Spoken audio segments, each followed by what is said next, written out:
Good morning to all. Good morning, teacher. Okay, so today we can continue the revision of chapter number 10. Okay, question number 1 to 8 already we have completed. Now from today we are going to start question number 9. Why would you not like to use a measuring a tape? Make an elastic material like a rubber to measure a distance. Okay, what you are asked, the elastic already we have to see. Okay, तो elastic material है when we have to measuring the object. तो when we have to stretch the elastic, जब भी हम कोई object को major करते हैं तो इलास्टिक रबर या इलास्टिक मटेरियल को हम स्ट्रेच्ड करते हैं. Okay, and after we can measuring the length. Okay, because it can be shrink after. Why measuring is completed again it can be shrink. वो वापस जैसा था ऐसा शेप में हो जाएगा elastic material. Okay, and that is why we can not use. यहाँ पे क्वेश्चन पूछा है, क्वेश्चन को समझो. Why would you not like to use a measuring tape made of an elastic material? Okay, आपका जो स्कूल पैंट है, आप ट्रैक पैंट पहनते हो, ओके, उसमें इलास्टिक आता है कि नहीं? ओके, तो when we have to measure it, like मैंने इलास्टिक लिया 1 मीटर, तो 1 मीटर का पीस इतना है, but when I it is stretched, it can be stretched up to here, and after that I will be measuring. So it is 8 centimeter, 8 meter long. It is. Question નથી દેખાતો. Question જ નથી દેખાતો. આખો teacher માકુને Maku જ રહ્યું. So while measuring a length using a elastic, but when we are going to measuring we can stretch it, but after though it will be 8 meter long maybe approximately, but after that it can be string, we can leave it. तो again it can be string. Yes. String means वापस वो ऐसा shape में बन जाएगा elastic. तो वो measurement गलत आएगा. गलत आएगा कि नहीं? ओके, बिकॉज आप वही आपने जिससे मेजरिंग किया था, तो when you have to stretch and after it can be take it original shape, और उसके बाद आप स्केल से मेजर करोगे. ओके, आप स्केल से, तो वो मेजरमेंट गलत आएगा. It will be wrong measurement. Okay, तो why you are not distance? What would you to be a sum of the problem you would to meet in telling someone about it? Data. Distance. Okay, maybe data. And elastic measuring tape will not be give accurate measurement. Accurate means right. जितना measurement होना चाहिए वो measurement नहीं होता है. As if stretch a length and reduce in size. Okay, after it can be reduced in size after stretching it. When we express a measurement taken with the elastic tape, we have to tell whether the tape was stretched. If yes, how much it can be centimeter or a meter. तो elastic जब stretch करेंगे and after that it in original shape, तो original जो आपने stretch वाला measurement था वो 8 metre था. ओके, एंड आफ्टर यहाँ पे लिखा है reduce in size. Reduce in size means again it can be shrink. SHRINK. Shrink એટલે પાછું એ ભેગું થઈ જાય. That is called shrink. That is called reduce the size. तो जो 8 मीटर था फिर से आप टेप से मीटर टेप से मेजर करोगे रबर को, इलास्टिक को, तो 8 मीटर होगा नहीं, बिकॉज आपने रिड्यूस साइज वाला मेजरिंग किया है. पहले आपने इंक्रीज साइज वाला मेजरिंग किया था, तो दोनों मेजरमेंट डिफरेंट आया. ओके, दोनों मेजरमेंट डिफरेंट आया. So we have to tell whether the tape was stretched. If yes, how much? So कितना हुआ? Hence it was very difficult to tell a measurement taken from an elastic tape. तो आपने stretch वाला किया तो how much? कितना हुआ? या आपने reduce वाला किया, वापस reduce वाला किया तो कितना हुआ? तो it will be difficult to tell about an accurate measurement. Clear this answer? Yes. चलो, question number 10. Give two example of periodic motion and needle of sewing machine and pendulum of a clock. Okay, चलो, these are the example. Now we can continue chapter number 11. Someone is telling me about of this. Yes. मुझे question समझ में नहीं आ रहा है, इसका क्या करना है? बराबर. तो यहाँ पे rearrange the boxes given below. Rearrange the boxes given below to make a sentence that help us to understand the opaque object. Okay अभी आपकी टेक्स्ट बुक में फर्स्ट क्या दिया है मुझे बताओ तो. OPAQ. नहीं, क्वेश्चन देखो, पीछे एक्सरसाइज देखो. एक्सरसाइज के पीछे क्या है? ऑपेक नहीं होगा. OWS. Okay, OWS. सेकंड क्या है? AKE. Okay, third OPAQ. Okay, UEO. तो हमको क्या करना है? Rearrange the boxes given below to make a sentence that help us to understand opaque object. Okay, तो OPAQ. Okay, UEO, PJEC, TSM, AKE, SHAD, SHAD. Okay, और OWS. तो opaque word जो first arrangement, okay, वो आपको rearrange करना है. Yes, okay. तो यहाँ पे कुछ आपको अंडरस्टैंड करना नहीं है. ऑपेक ऑब्जेक्ट यहाँ पे रीअरेंज करना है, nothing else. Yes, opaque, OPAQUE. आपका पूरा सेंटेंस क्या होगा? OPAQUE. ये पूरा ऑपेक का स्पेलिंग हुआ. Okay, OBJECT, object. Okay,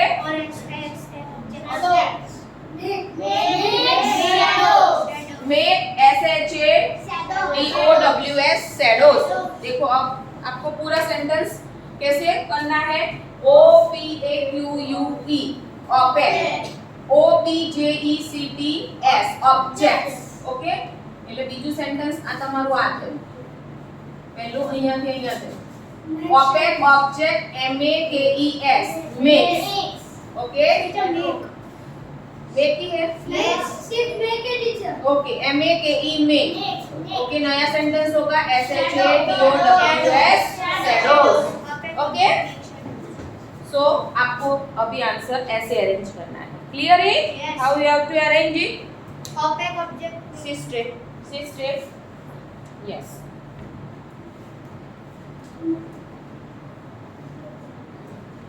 Chalo. Now classify the object of material given below as opaque, transparent or translucent, and luminous or non-luminous. चलो, पहले आपको ये आंसर एग्जाम में कैसे लिखना है.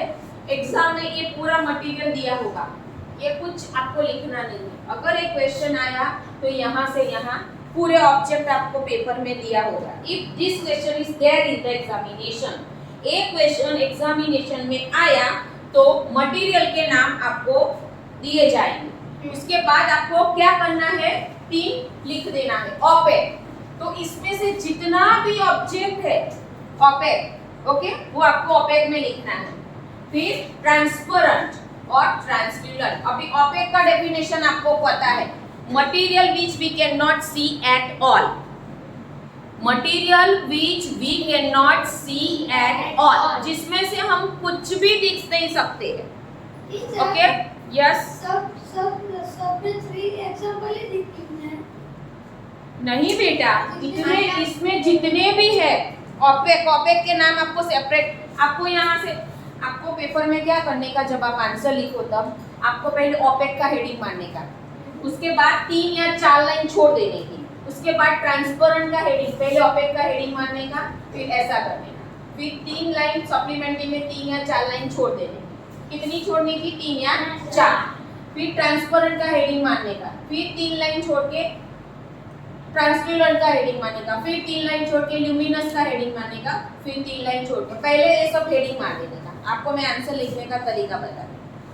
आप सब आज प्रेजेंट हो इसलिए मुझे कोई टेंशन नहीं. चलो, फिर फर्स्ट एयर आपको लिखने का. एयर किस में है? ट्रांसपेरेंट.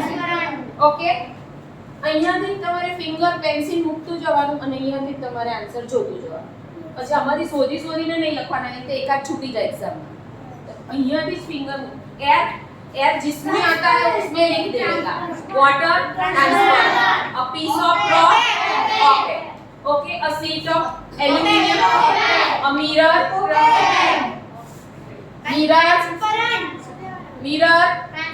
ट्रांसपेरेंट। चलो, a wooden board opaque, a sheet of polythene ट्रांसल्यूलेंट।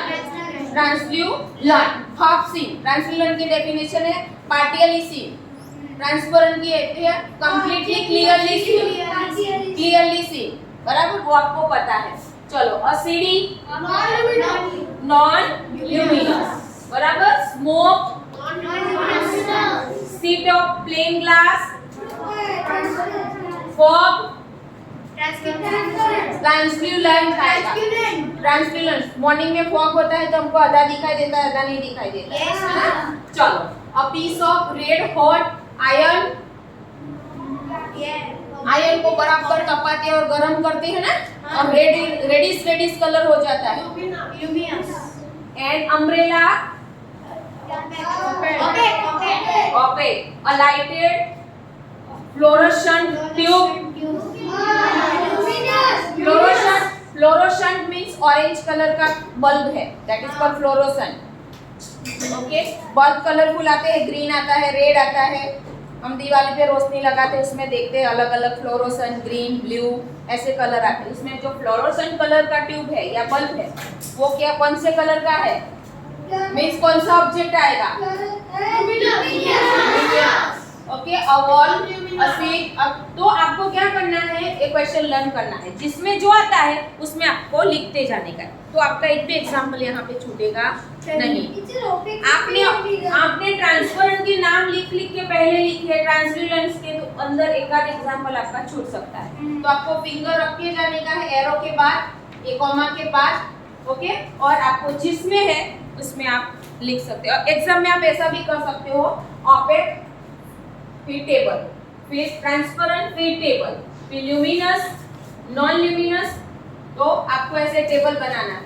Okay, आप ऐसे टेबल बना सकते हो। एग्जांपल, ओके, 1 2 3 4 और 5 है, बराबर, 5 है, जस्ट आई एम शोइंग। तो यहाँ पे लिखने का ऑपेक, यहाँ पे लिखने का ट्रांसपेरेंट, ट्रांसल्यूलेंट, ल्यूमिनस, नॉन ल्यूमिनस, बराबर।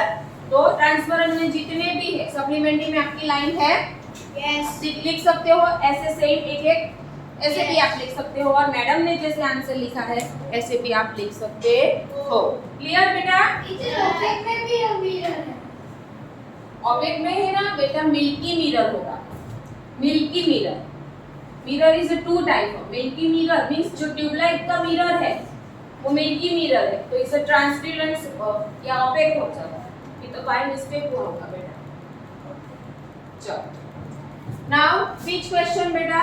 3. Can you think of a creating a shape that would be give a circular shadow if held in one way and rectangular shadow if held in another way? Question क्या है, मैं पहले आपको question समझा रही हूँ। First one, scroll it down. चलो, can you think of creating a shadow? Creating means obtain a shadow, okay? Creating a shape that would give a circular shadow, okay? Circular shadow, like there is a plate, okay? There is a plate which we are using for eating. हम steel की थाली में खाना खाते हैं, bear attention. तो उसका shadow circular होगा? When I'll be, okay? Take this plate in my hand, okay? जैसे पेन है तो पेन का जो शेप है ऐसे पेन का शैडो है, पेन का जो शेप है वो पेन का शैडो है। My hands is like that, को ऐसा शैडो है। जो पाउच है तो पाउच का शैडो होगा। यस, सो यहाँ पे क्वेश्चन पूछा है बेटा, can you think of creating a shape that would give a circular shape if held in one way. ऐसा कोई आप ऑब्जेक्ट ले सकते हो कि एक शैडो सर्कुलर होता है और दूसरा शैडो रेक्टेंगुलर होता है, ओके? चलो, तो हम आंसर समझेंगे।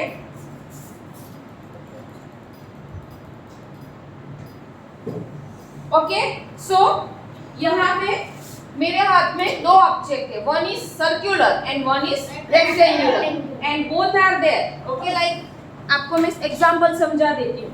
तो ये दोनों का शेप अलग है, रेक्टेंगुलर है और एक हॉरिजेंटल, इसका शेप हॉरिजेंटल है ना। तो इंस्टेड ऑफ दैट अगर मेरे हाथ में सर्कुलर शैडो होगा, शेप वाला ऑब्जेक्ट होगा और रेक्टेंगुलर, मैं बॉक्स लूंगी तो वो शैडो, ओके। तो आपको एक साथ ऐसे दोनों एग्जांपल, एक आपको सर्कुलर डायग्राम ड्रॉ करना है एग्जाम में और एक आपको रेक्टेंगुलर ड्रॉ करना है और दोनों की लाइन आपको ज्वाइन करनी है। बस इतना ही आंसर है, आपको एग्जांपल बताना है, बराबर।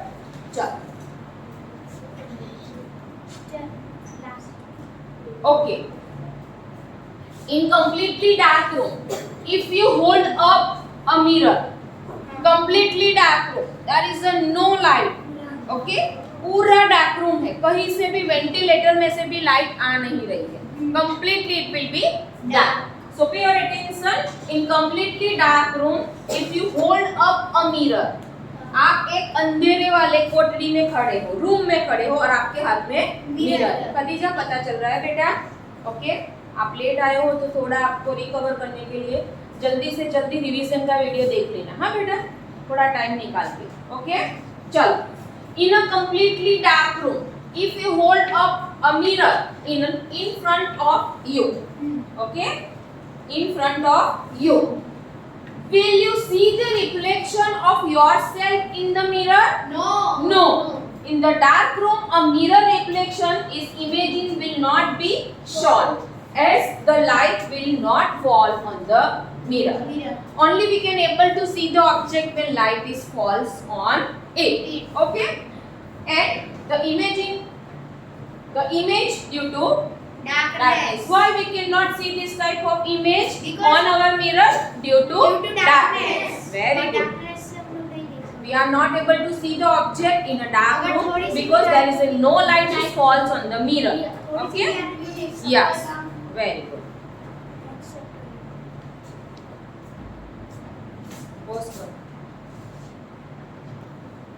So continue with chapter number 16, garbage in, garbage out, and we learn lots of things regarding the garbage. Okay, while we are explaining the chapter, and my dear students is also not throw the garbage in the class, so I am so happy, है ना। तो आप garbage का lesson सीख के इतना तो सीख गए हो कि कचरा हमको कहीं पे भी नहीं फेंकना चाहिए। चल, यहाँ पे आपको क्या करना है? Which kind of garbage is not converted into a compost by red worms? Compost means the waste material that is decayed and converted into the manure, that is called compost. Okay, vegetable paste, paper, okay, dry clothes means जो clothes काम के नहीं है but cotton के है, dry grass, dry leaves, microorganism, dry leaves, vegetable paste, these all are decayed. Decayed means सड़ जाती है, and converted into the black color powder that is called manure. This process is called compost. बराबर, वो मैंने आपको सिखाया है. What is compost? What is compost? The material which are decayed and converted into the manure is called compost. Okay? आप खुद बना के लिख सकते हो.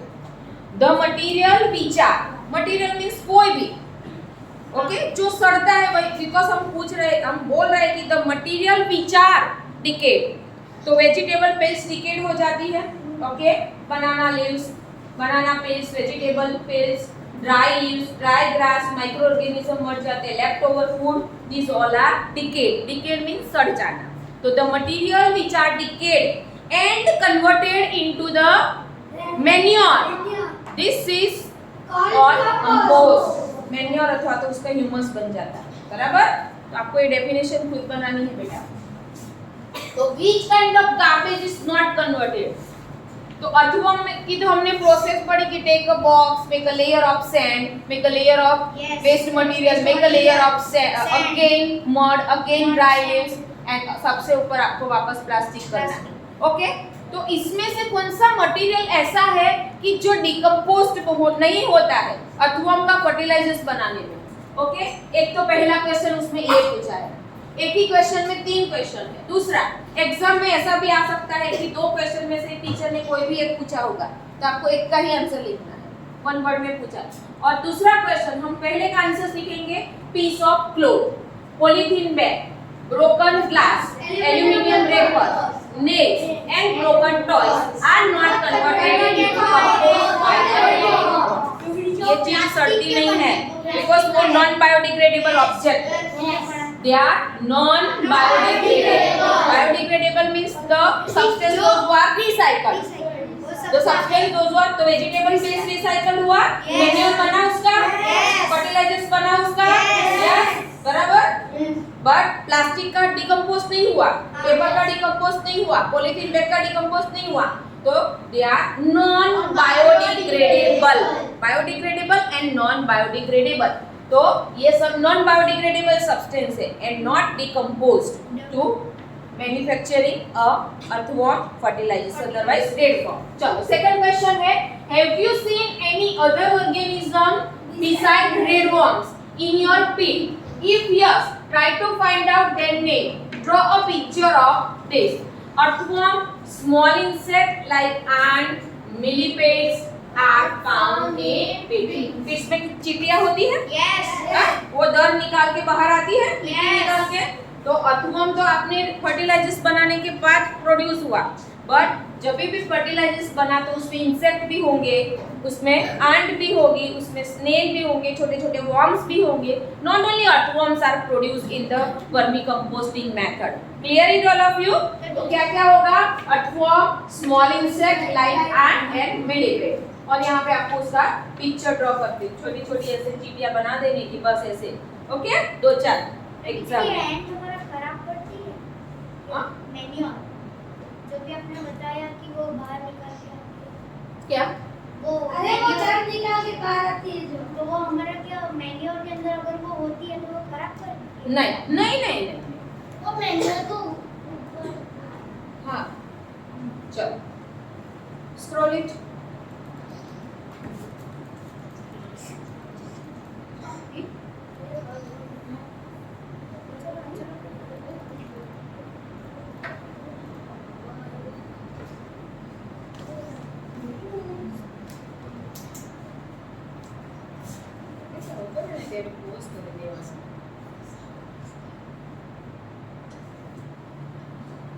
Leave it.